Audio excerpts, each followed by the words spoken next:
Hey there, everyone. It's GG Sober Sun. December 23rd.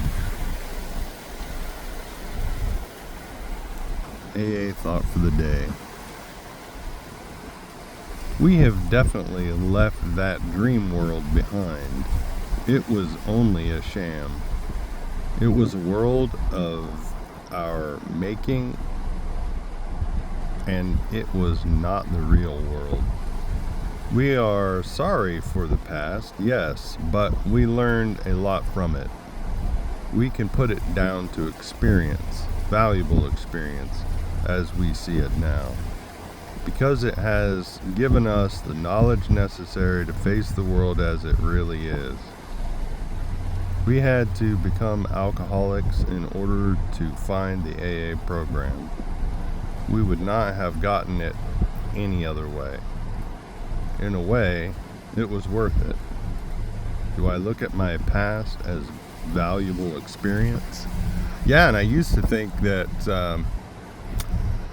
I had to experience something myself in order to learn from it, right? Like, all the coolest people that I thought were cool were out there living life. In other words, acting a fool, thinking that it made me a wiser person. Wisdom doesn't necessarily come from experience, and wisdom doesn't necessarily come from age. Wisdom is a gift from God. So the longer, and we talked about it this morning in my home group, we were going over step 11. In meditation, I can experience the guidance of God and showing me where I'm aiming down in certain areas of my life, right? And then with that knowledge, if I act on it and then conform my will to God's will, then that's wisdom. That's wisdom. Conforming my will to God's will is wisdom. And yes, I can look back and see how my experience can benefit others. I can look back and see that the dark past is the greatest possession that I have. Those are two quotes from the Big Book. One is from the 9th Step Promises, and the other is from The Family Afterward. It's talking about those loved ones of alcoholics, but I believe that we as alcoholics can claim that as well. Meditation for the day. Shed peace, not discord, wherever you go. Try to be part of the cure of every situation, not part of the problem. Try to ignore evil rather than to actively combat it. Always try to build up, never to tear down. Show others by your example that happiness comes from living the right way.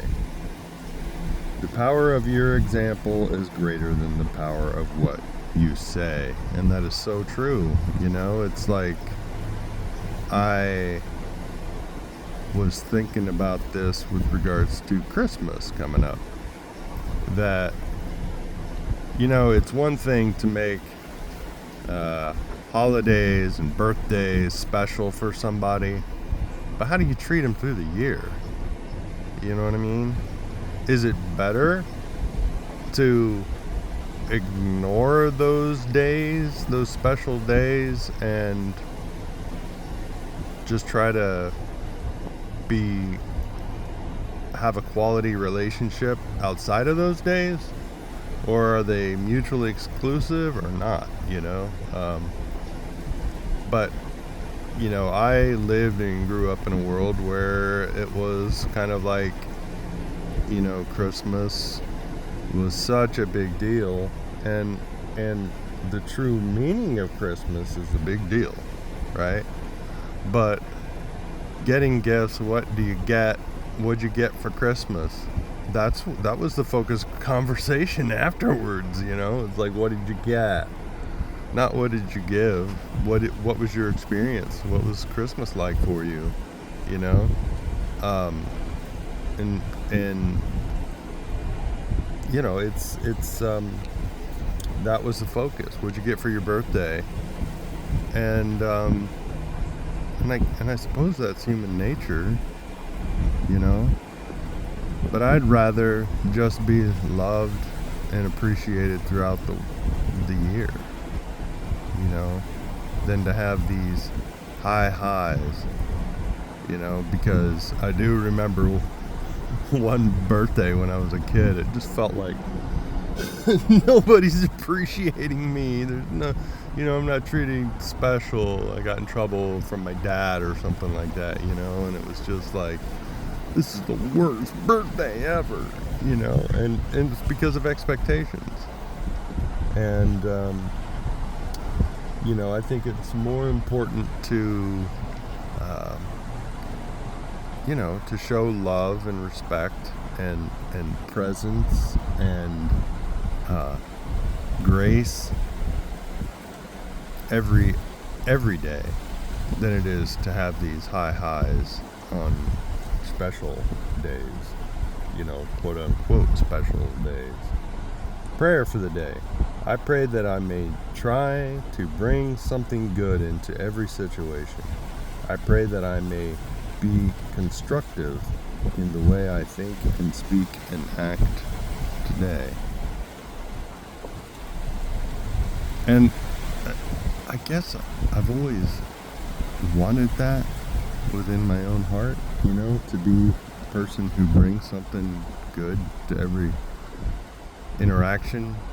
And I think sometimes it's my ego that wants that as well, because I want to change people's behaviors or whatever.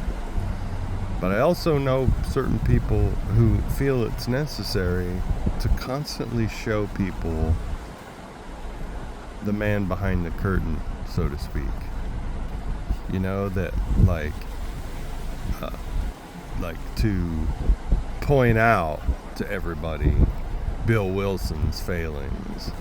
You know, he had failings. He was a human being, right? But God used him to start this program, this fellowship. And to me, it's just a testimony, for lack of a better term, that God can use fallen people to do His will.